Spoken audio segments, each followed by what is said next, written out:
Hello and welcome to the Hope Recovery Podcast. I'm your host, Greg Schmalhofer, and this is officially our second podcast. As a newcomer to the world of podcasting, I appreciate your patience as I try to see what is best for the Hope Recovery Podcast and what is the most helpful for you to support you in your recovery and in your faith. So as I thought about the podcast today, I kept coming back to a couple of passages, and so let me share these passages with you now. The first is Jeremiah 33:3, which says, "Call to me, and I will answer you, and show you great and mighty things which you do not know." And the second is Hebrews 10:24 and 25.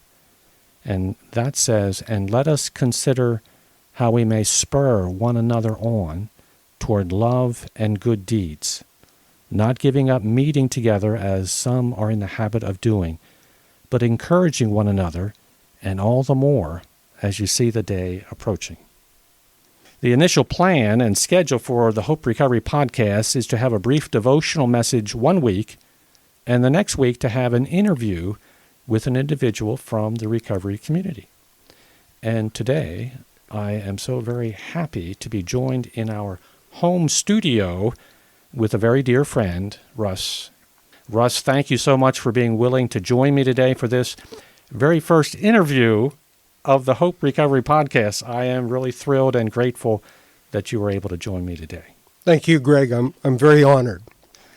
Well, you are very kind. And as I thought about you and this interview, I thought of these two passages, and to me, Russ, I can see your life being reflected and modeled in these two passages. So as I read the passage in Hebrews, I see you in many ways in these verses, reaching out to help people in many different ways to be successful in recovery and in their relationship with God. But Russ, you did not start there. Perhaps the first verse, Jeremiah 33:3, is closer to where your recovery started. "Call to me, and I will answer you and show you great and mighty things which you do not know." If you would be so kind, would you like to share a little bit about your struggle with alcohol and how God answered your prayer for help? Sure. And when you read that particular passage from Jeremiah, I immediately thought of the end of my drinking. When I prayed to God, I cried out to God for help, and God answered that prayer. And He's been answering that prayer ever since. If I could, I guess, expand on my story a little bit and bring the faith element into it at the beginning. You know, some folks get into a substance use problem, alcoholism, drug addiction, and then they reach that same point I did where they cry out to God for help, and God answers that prayer, and they come to know Christ and develop that kind of personal relationship. My story's a little different than that, in that I'm somebody who knew Christ years ago. And I had a relationship with Christ when I was a very young man. I turned away from that. I went cold. And, you know, early on I remember that reading the Bible meant a lot to me. The Bible really came alive for me.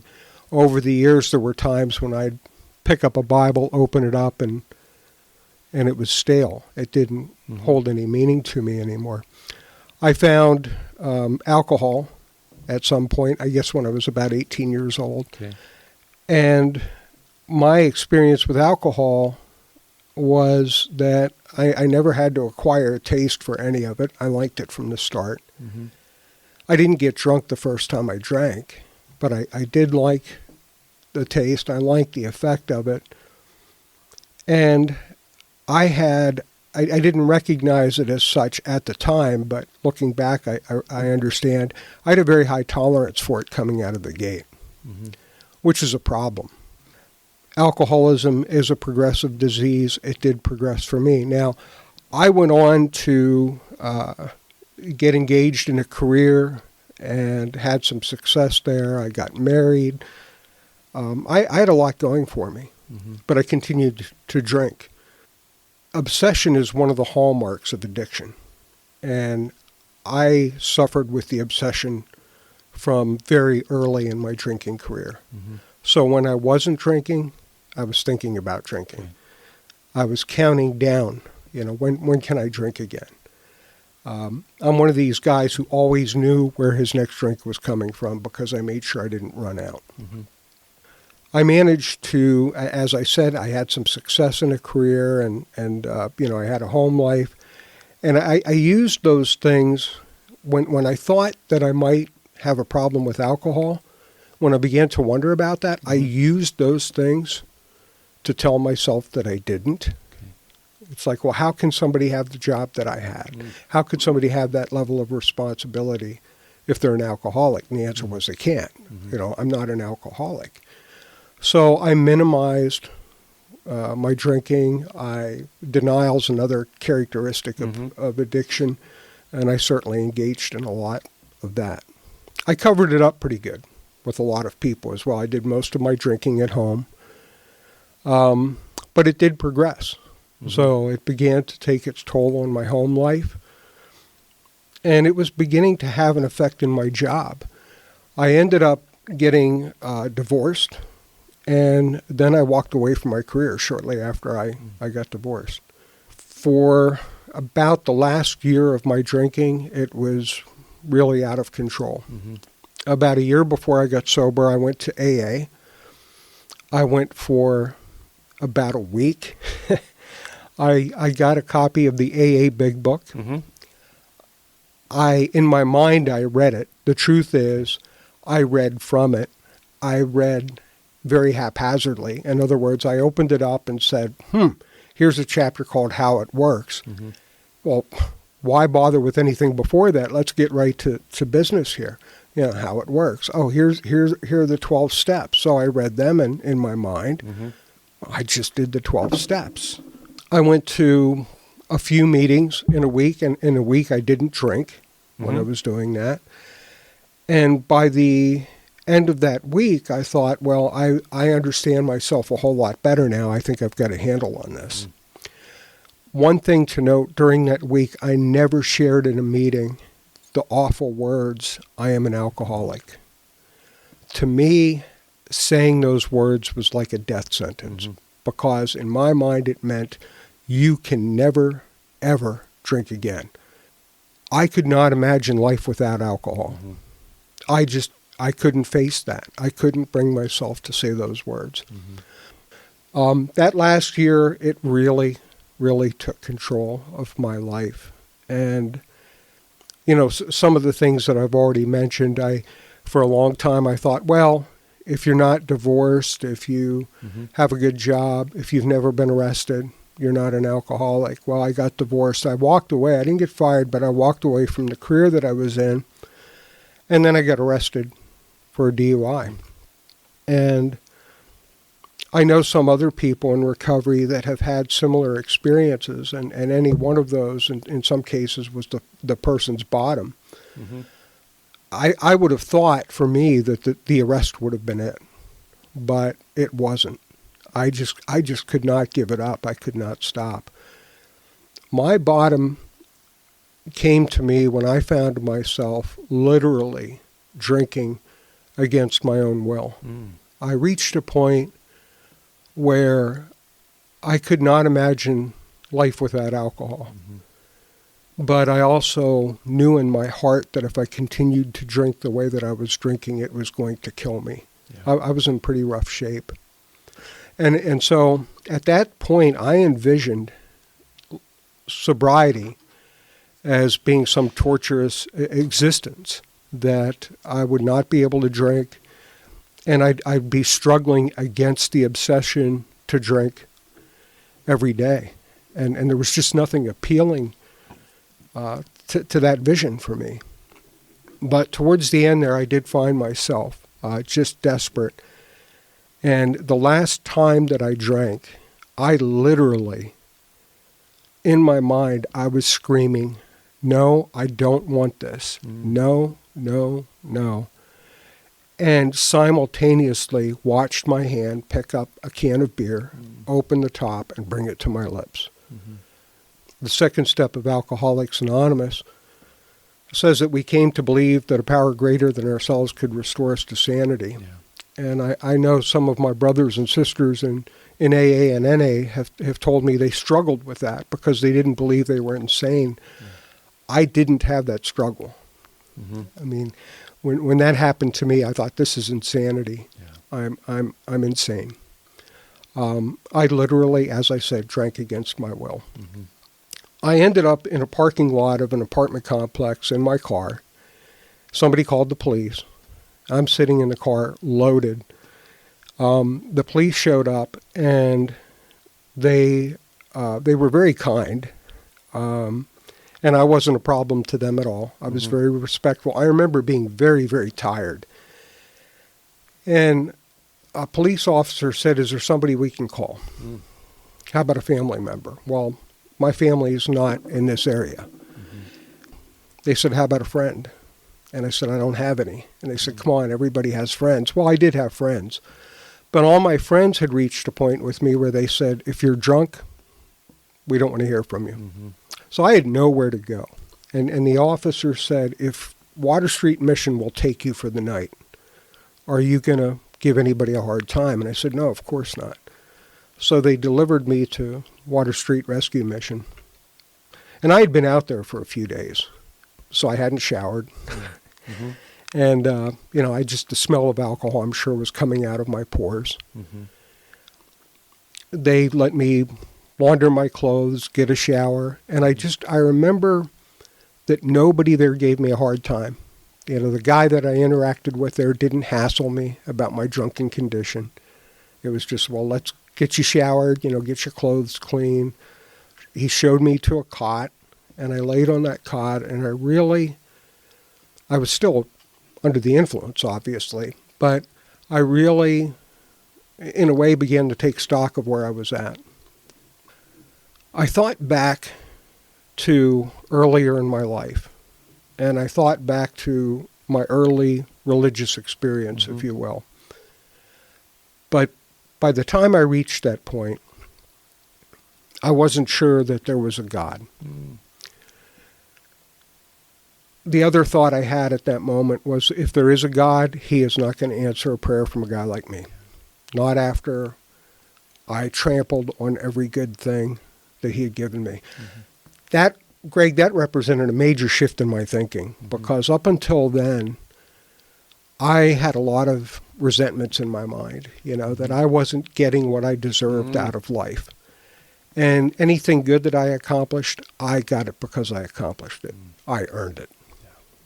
So for me to lay there and think, I've trampled on good things that were given to me, that was the beginning of a different way of thinking for me.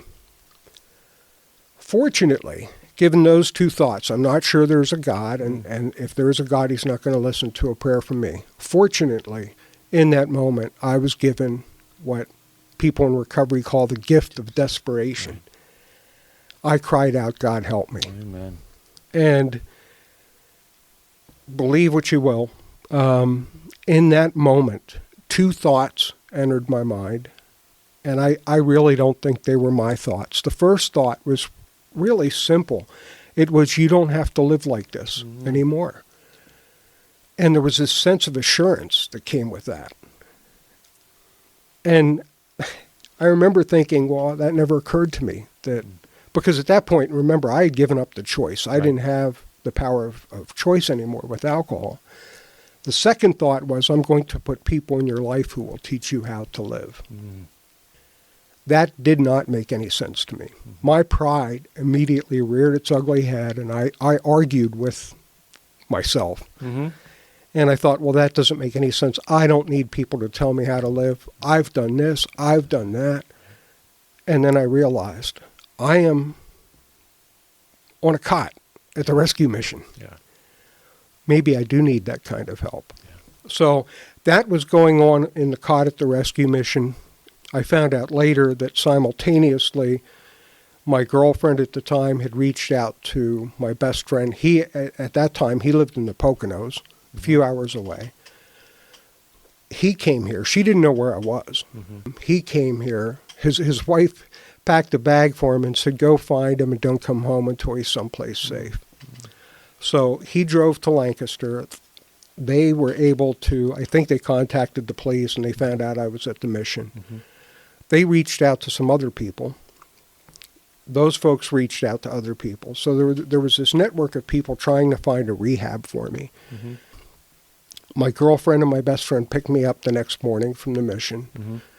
And they tried to do this amateur intervention, I guess. Mm-hmm. The two of them sat there and they took turns starting to talk about my drinking. Mm-hmm. And they weren't doing a very good job of it. And they looked both horribly, horribly uncomfortable. And I remember standing there watching them thinking, I did this to them. Mm-hmm. These people love me and I hurt them. I put them in this horrible position. Mm-hmm. And that was unusual because I think up until that point at the end of my drinking, I rarely thought about anybody myself, Mm-hmm. My own feelings. And I interrupted them and I said, hey, I've got a really bad problem here and I can't handle it on my own. I think I need to be locked up. Mm-hmm. And they said, well, that's great. We have some numbers for you to call, some rehabs that might take you in. So a few days after that, I ended up in a rehab up in Center County. I did 28 days at that rehab, and it really was a great foundation for me.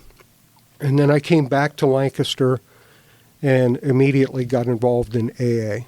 Mm-hmm. The rehab suggested that I do what they call 90-90-20-20, 90 meetings in 90 days. Get there 20 minutes early, don't leave until 20 minutes after the meeting ends, to try to get me to talk to people so that people could get to know me. Greg might find this hard to believe. He didn't know me back then, but I was very much a loner. I didn't talk to people. Mm-hmm. Apparently, I put off this vibe to people in AA back then. Don't get close to him. Mm-hmm. Don't approach him. My first sponsor pointed that out to me. Yeah, very different than you are now. Yeah, quite a change. Absolutely. Yeah. But that's part of the recovery process. Mm-hmm. So, I really got into that. I have had a second life, if you will, in recovery. Mm-hmm. I mean, I've had the opportunity to live in an entirely different way. The AA steps. And they're the same 12 steps that NA uses. Right. They really represent a different way of living. Mm-hmm. And what I think I had to find out was a way to live, a different way to live, so that the thought of picking up a drink lost its appeal. Yeah. And one of my favorite passages of Scripture is from Romans 12, where Paul says, be transformed by the renewing of your mind. Mm. And I think in terms of alcoholism and recovery, that was the case for me. My thinking about alcohol has changed dramatically. I look at it as a poison today. Mm. It is a drug, And I look at myself and I realize I am somebody who bodily cannot process alcohol in a safe manner. Right. And alcoholism addiction is really a disease of the body, the mind, and the spirit. Mm-hmm. It's not just a physical disease, and I do believe it is there is that disease element.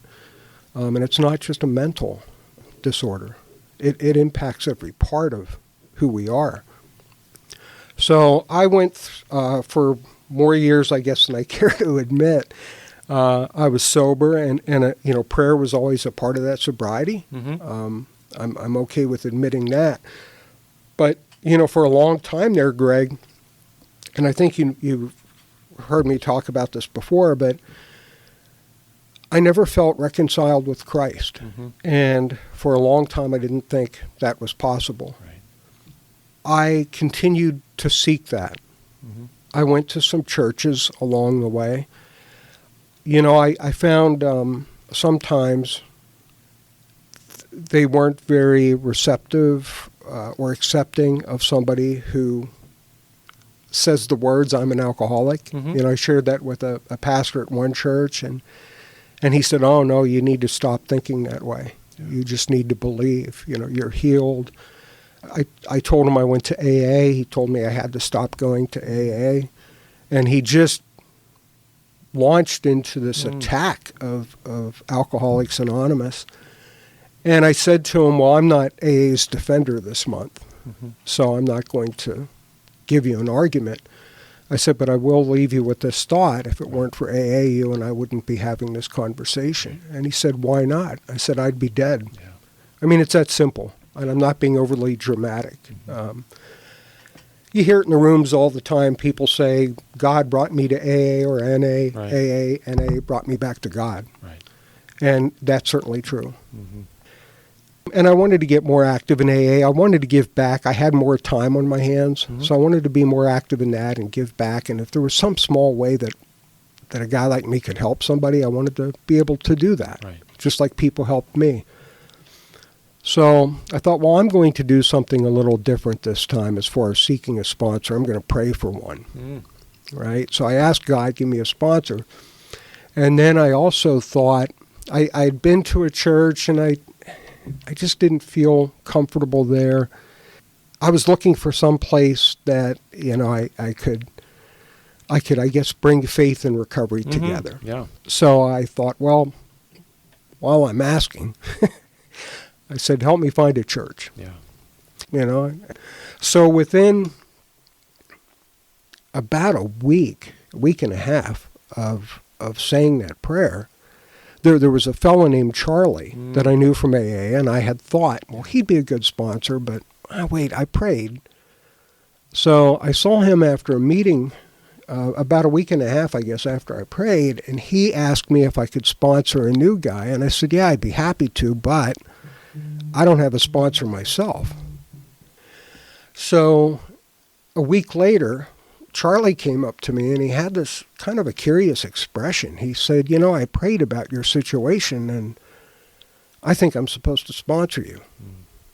So I said, okay. And I'm thinking, well, there's prayer number one. So shortly after that, Charlie and I had a conversation. He told me about this, he called it a Bible study that he went to. It turned out it was Discovery Recovery at Grace Baptist Church. Yeah. And he said, is that something that might interest you? And I said, yeah, I think it is. So I went to a Thursday night DR meeting, and that's where I met you, Greg, if you remember. Oh, yeah. And Greg exemplifies something. He is very, very hospitable, and he greets everybody. He makes it a point to learn their name, learn something about them. Greg let me know that there was a Discovery Recovery Sunday School. He let me know there was a Discovery Recovery meeting that also met on Wednesday afternoons in Lancaster down at the Raise Project. So I went to this Thursday night meeting. I met Greg Schmalhofer there. And I'm sitting in this meeting and I'm thinking this might be prayer number 2 answered. So I went back for Sunday school. And I must be simple-minded or something, but I went to Sunday school, and I had been told it was a DR Sunday school. Right. So in my mind, it's like, well, I've been invited to Sunday school, and that's it, right? Mm-hmm. So I went to Sunday school. Sunday school ended, and I was going to get in my car and go home. Greg Schmalhofer was at the door. He said, now we have a church service that starts in 15 minutes. You're welcome to stay for that. And Greg, if you had not extended the invitation, I would not have stayed because I wasn't invited. So I went to that church service and I thought this is prayer number 2. Amen. And then something really strange happened during the service. The message that I got, and it wasn't the message the pastor was delivering, was when it came to that idea, can I be reconciled with Christ? The problem isn't that Christ wouldn't take me back, it's that I wouldn't believe. Yeah. And I went home that day, and I opened up the Bible, and I got into the concordance, and I looked up passages on backsliding, passages on repenting. I looked in the Old Testament, I looked in the New Testament, and I found, passage after passage where God was saying, turn around, Amen. Come home, And that was prayer number 3 answered. Mm-hmm. So, and as Greg knows, then I showed up at Discovery Recovery the following Wednesday. Yeah. And DR downtown. Yeah. And I remember he said something to me about that, and I said, given my history, I need this. I need this kind of steady exposure because I think I'm somebody who's prone to wander, as the old hymn goes.